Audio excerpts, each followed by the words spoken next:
안녕하세요. 커피앤크라임 채널에 오신 것을 환영합니다. 이야기에 앞서서 사건에 등장한 등장인물들의 사진이 궁금하시다면 네이버 블로그에 커피앤크라임을 검색하셔서 제 블로그를 확인해보세요. 자, 오늘 들려드릴 이야기는 레리라는 남성에 관한 이야기예요. 이 남성은 정말 악마가 따로 없는데요. 살인마일 뿐만 아니라 피해자들을 살인하고 유가족들에게까지 전화를 해서 그들을 괴롭히기도 한 사람이에요. 레리에 대해서 소개를 해드리자면 그는 1949년 10월 30일에 미국 사우스캐롤라이나에서 태어났어요. 그는 3명의 다른 형제들도 있었고 이들 가족은 레리가 어렸을 때부터 이사를 많이 다녔대요. 고등학교 졸업은 미시시피 주에서 하게 됐죠. 고등학교를 졸업하고 전기기술자 교육을 받아서 다시 자기가 태어난 고향인 사우스캐롤라이나로 이주를 했고 1972년에는 결혼까지 해서 아들도 하나 낳게 됩니다. 사실 레리는 70년대에 해병대에 입대를 했었는데요. 그는 얼마 안 가서 바로 의가사 제대를 했어요. 그 이유는 실수로 총을 성소하다가 레리가 자신의 무릎을 총으로 쐈었기 때문이었죠. 후에는 짧게 교도관으로 근무를 하다가 사우스캐롤라이나로 와서 결혼을 하고 정착을 한 것이었지만 아이를 낳고 4년 만인 1976년 이들은 짧은 결혼 생활 끝에 이혼을 하게 됩니다. 한편 레리가 살던 이 동네에서는 셰넌 스미스라는 여성이 살고 있었어요. 셰넌은 1967년 6월 25일에 태어났고 사람들은 셰넌을 샤리라는 애칭으로 불렀다고 해요. 샤리의 가족은 교회에도 잘 나가고 승마도 같이 하고 정말 화목한 가정이었어요. 특히 샤리의 성격은 이 가족을 더 탄탄하게 만들어주는데 한 몫을 했습니다. 항상 즐겁고 행복한 아이였죠. 그렇게 시간은 흘러서 1985년 5월 31일이 됐어요. 샤리의 고등학교 졸업 이틀 전날이었죠. 샤리는 고등학교 졸업식에서 대표로 미국의 애국가도 부를 예정이었기 때문에 잔뜩 들떠 있었어요. 그리고 졸업식을 마치고 바하마로 크루즈 여행을 갈 계획도 있었고요. 졸업식 당일이 되었습니다. 샤리는 성공적으로 졸업식을 마치고 친구들과 남자친구랑 같이 수영장 파티에 갔다가 남자친구랑 쇼핑을 하러 쇼핑몰에 가게 돼요. 그리고 그곳에서 헤어지고 샤리는 3시 반경 혼자 집으로 운전을 해서 돌아오게 되죠. 샤리의 집에는 진입로가 길었어요. 그 진입로 끝에는 우편함이 있었죠. 그리고 샤리는 진입로 끝에 차를 세우고 우편함에서 우편들을 꺼내고 있었어요. 샤리의 아빠는 당시 서재에 있었는데 이 서재에서는 진입로가 훤히 보였어요. 그래서 아빠는 샤리를 보고 그녀가 집에 왔다는 걸 알았죠. 그래서 이제 집에 왔나 보다 생각을 하고 다시 하던 일로 돌아가서 일을 마치고 있었어요.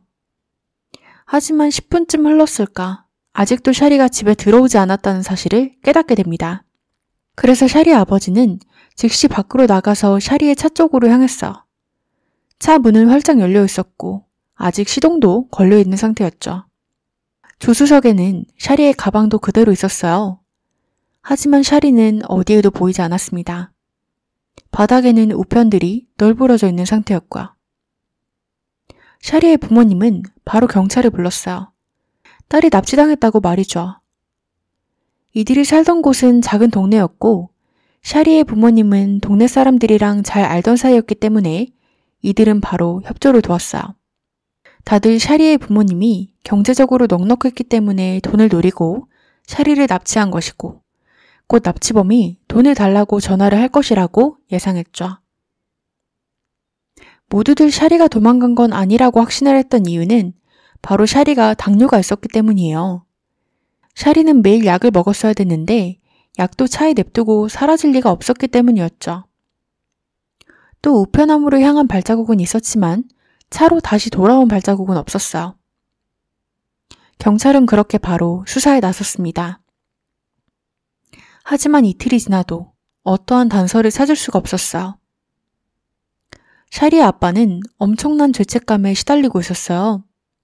자신이 조금만 더 주의 깊게 봤더라면 납치범을 볼 수 있었을 테니까요. 그렇게 하루가 더 흘렀습니다. 6월 2일, 이들은 전화 한 통을 받게 돼요. 목소리는 음성 변조가 된 남성이었고, 이 남성은 샤리의 엄마랑 통화를 하고 싶다고 요청했어요. 이 남성은 자신이 샤리를 데리고 있다고 주장했고, 그의 말은 거짓말이 아니었어요. 이 남성은 자신이 샤리가 무슨 수영복을 입고 있는지 안다며 샤리의 수영복 색상을 말했죠. 샤리는 납치되던 날 수영장에 다녀왔기 때문에 옷 아래에 수영복을 입고 있었고, 이 수영복은 남성이 설명하는 수영복과 100% 일치했습니다. 샤리의 엄마는 딸이 괜찮냐고 물었어요.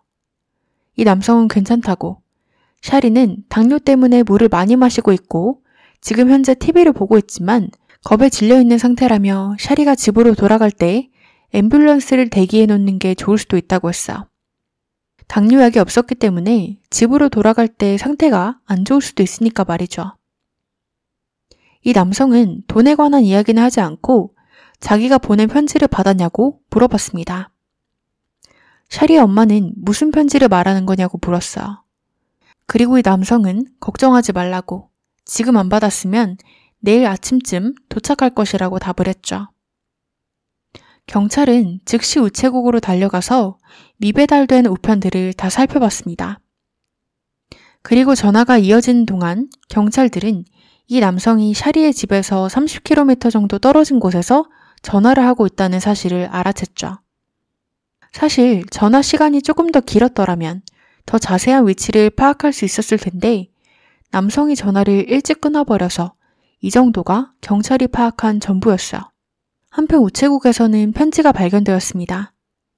이 편지는 가족들을 절망에 빠뜨리게 되는 편지가 되죠. 이 편지는 2장이나 되었습니다. 샤리의 손글씨로 적혀 있었죠. 그리고 편지의 제목은 마지막 유서였어요. 이 남성이 샤리한테 시킨 게 분명했어요. 그 내용의 일부는 이렇습니다.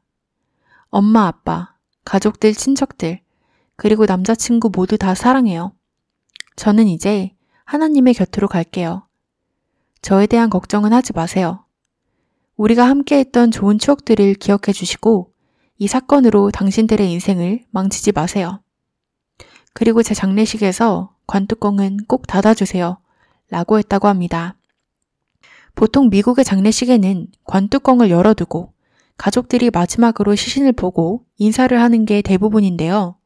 왜 이런 부탁을 했을까요? 레리가 자신한테 무슨 짓을 할지 알았기 때문에 자신의 시신이 망가져 있을 것이라는 것을 알았던 걸까요?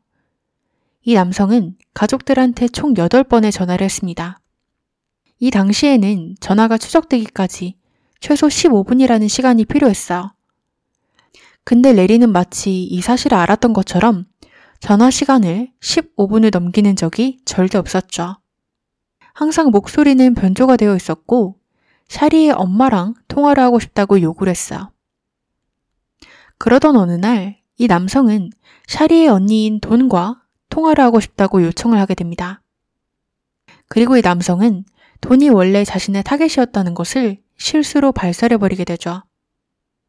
그는 내가 원래 하고 싶었던 건 그저 돈과 사랑을 나누는 거였는데 라고 말하게 됩니다.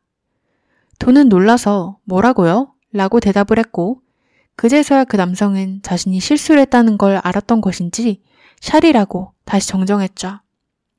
6월 7일 가족들은 이 남성으로부터 다시 전화를 받게 돼요.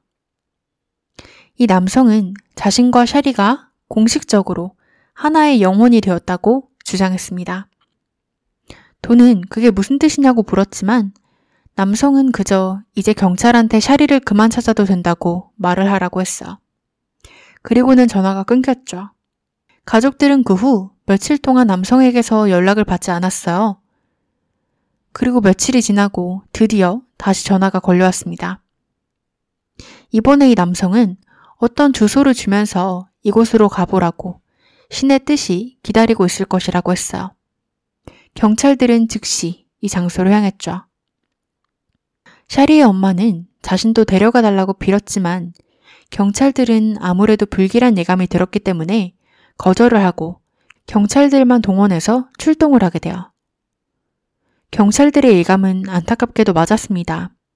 해당 주소는 버려진 폐가였고 이곳에서는 샤리의 시신이 그들을 기다리고 있었어.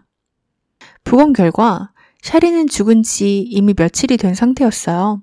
샤리가 전에 보냈던 유서에 적힌 날짜가 6월 1일이었는데 그쯤 사망한 것으로 추정됐죠. 이 남성은 그럼에도 불구하고 샤리가 계속 살아있는 척을 하면서 가족들한테 전화를 해서 괴롭혔던 것이었어요. 샤리의 사인은 정확히 밝혀지진 않았지만 입과 코 주변에 테이프 자국이 있었기 때문에 질식을 했다고 추정이 됐어요. 그리고 야외에 며칠 동안이나 노출되어 있었기 때문에 샤리의 시신에서는 범인의 DNA라던가 증거들이 씻겨나간 모양이었죠. 레리는 여기서 끝내지 않았습니다. 샤리의 장례식이 열리던 날, 레리는 가족들한테 또 전화를 해서 샤리가 정확히 어떻게 살해당했는지를 말했다고 해요. 돈을 요구하거나 그러지도 않았고 그저 가족들을 괴롭히려고 하는 것이었죠. 그러더니 또 돈한테 전화를 해서는 자신이 후회를 한다고 죽을 죄를 졌다고 했고 가족들의 감정을 가지고 계속 괴롭혔어요. 그리고 자신이 샤리한테 죽을 시간과 죽는 방법들을 다 고르게 해줬다면서 자신이 마치 선처라도 베푼 것처럼 말했죠. 자신이 총살, 약 과다 복용, 질식사 이렇게 3가지 옵션을 줬고 샤리는 마지막 방법을 택해서 테이프로 질식을 시켜서 죽였다고 했어. 경찰은 프로파일러를 통해서 범인을 추측하기 시작했습니다. 프로파일러는 범인이 백인의 이혼남일 것이고 목소리 변조 등 스킬을 알았기 때문에 전자기기 쪽에 능한 사람이고 일반 사람들보다 똑똑한 사람일 것이라고 추측했어요. 그리고 사건을 통해서 사람들의 관심을 받는 걸 즐기고 이번에 잡히지 않으면 다른 범죄를 추가적으로 저지를 만한 사람이라고 했어. 그래서 경찰들은 가족들이랑 계획을 세우게 됩니다. 샤리의 추모식을 각종 미디어랑 함께 크게 열 예정이었죠. 그리고 여기서는 샤리의 언니인 돈이 연설도 할 예정이었어. 살인마가 돈한테 관심이 있으니까 이 추모 행사에 나타날 것이라고 생각했죠. 그리고 돈은 샤리가 평소 아끼던 코알라 인형을 샤리의 묘지에 놓아주는 것으로 행사는 마무리가 되었습니다. 모두들 살인마가 돌아와서 이 코알라 인형을 가져갈 것이라고 생각했죠. 보통 살인마들은 자신이 저지른 살인을 추억하려고 트로피처럼 물건들을 수집해가는 게 흔했으니까요. 하지만 며칠이 지나도 인형은 그대로 있었어. 그리고 가족들은 또 한 통의 전화를 받게 됩니다. 하지만 이번에 그는 샤리에 대한 이야기를 하는 데는 관심이 없었어. 대신 새로운 피해자에 대해서 이야기를 하기 시작했죠. 그가 새로운 피해자라면서 밝힌 사람은 9살짜리 소녀 데보라 헬믹이었어. 1985년 6월 14일, 데보라는 자신의 마당에서 3살짜리 남동생이랑 놀고 있었어. 그러던 중에 갑자기 은색 차가 나타나서 대낮에 데보라의 남동생이 보는 앞에서 데보라를 번쩍 들어서 자신의 차에 태우고는 사라져버렸죠. 하지만 다행히도 이번에는 목격자가 있었어. 목격자는 해당 남성이 30대에 반바지를 입은 수염이 있는 과체중의 백인이라고 했어. 데보라가 살던 곳은 트레일러 단지에 있는 한 트레일러였어. 그리고 이 목격자는 건너에 살던 이웃이었죠.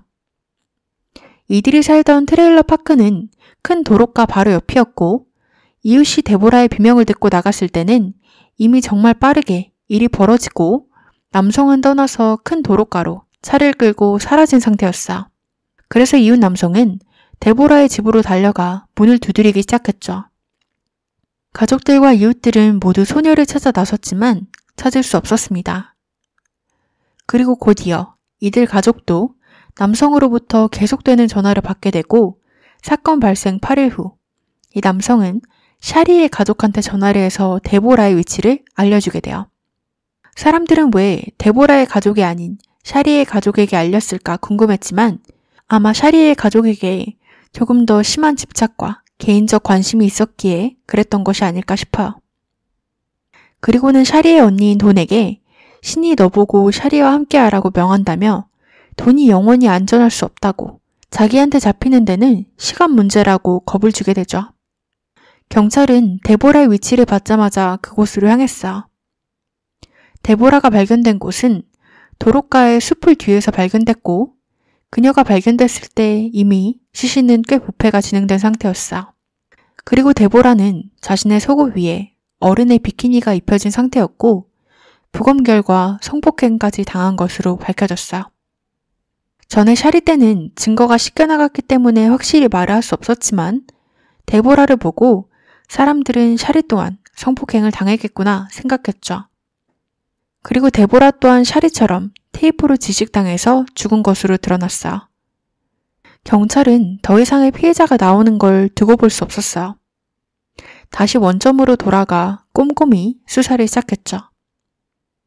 앞서 샤리가 보낸 유서 기억하시나요? 경찰들은 그들의 기술을 동원해서 그 편지를 꼼꼼히 살피기 시작했습니다. 그러다가 그 편지의 볼펜 자국들을 발견하게 되어 그 편지지는 노트패드였고 종이를 쓸 때마다 찢으면 새로운 종이가 밑에 깔려있는 형식이었어요. 그리고 그곳에 희미하게 한 전화번호가 적혀져 있는 걸 발견하게 되죠. 이 전화는 사우스캐롤라이나주가 아닌 알라바마주 전화번호였어요. 경찰은 그 전화번호로 전화를 했고 한 남성이 받게 됐죠. 사실 이 남성은 자신이 올해 집을 비울 예정이어서 집을 봐줄 사람을 고용했던 것인데 그 고용된 사람의 정체가 레리였습니다. 그리고 조사 끝에 사실 레리가 걸었던 전화 몇 통은 레리가 알라바마에 있을 때 그 집에서 걸려온 것으로 확인됐죠. 경찰은 그렇게 즉시 레리를 체포했습니다. 그의 인상착의는 전에 목격자가 증언했던 바랑 정확히 일치했어요. 그리고 그의 전과를 확인한 경찰은 그가 범인이 맞다고 100% 확신하게 됩니다. 레리는 전에도 성범죄 전과들과 어린 소녀 납치 미수 등등 여러 가지 전과가 많았어요. 사실 레리랑 연관되어 있다고 생각하는 피해자들이 2명 더 있습니다. 한 명은 레리의 직장 동료의 여자친구로 실종된 후 다시는 발견되지 않았고 또 다른 여성은 레리의 집 근처에 살던 여성이었는데 이 여성 또한 실종 후에 발견되지 않았어요. 레리는 1985년 6월 27일 체포가 되었습니다. 레리는 계속해서 무죄를 주장했어요. 그런데 그냥 무죄를 주장하는 게 아닌 자신이 아니고 나쁜 레리가 했다며 이상하게 주장을 했고 재판에서도 자신이 정신이 불안정하다고 자신이 예수라고 주장했습니다. 배심원들은 여기에 넘어가지 않았고 유죄를 내렸어요. 그리고 사형 선고를 받게 됐죠. 그는 약물 주입과 전기의자 중에 사용 방법을 선택할 수가 있었는데 전기의자를 택했다고 해요. 1996년 8월 4일 그는 사형을 당했습니다. 여러분들은 이 사건에 대해서 어떻게 생각하시나요? 여러분들의 의견 댓글로 많이 남겨주세요.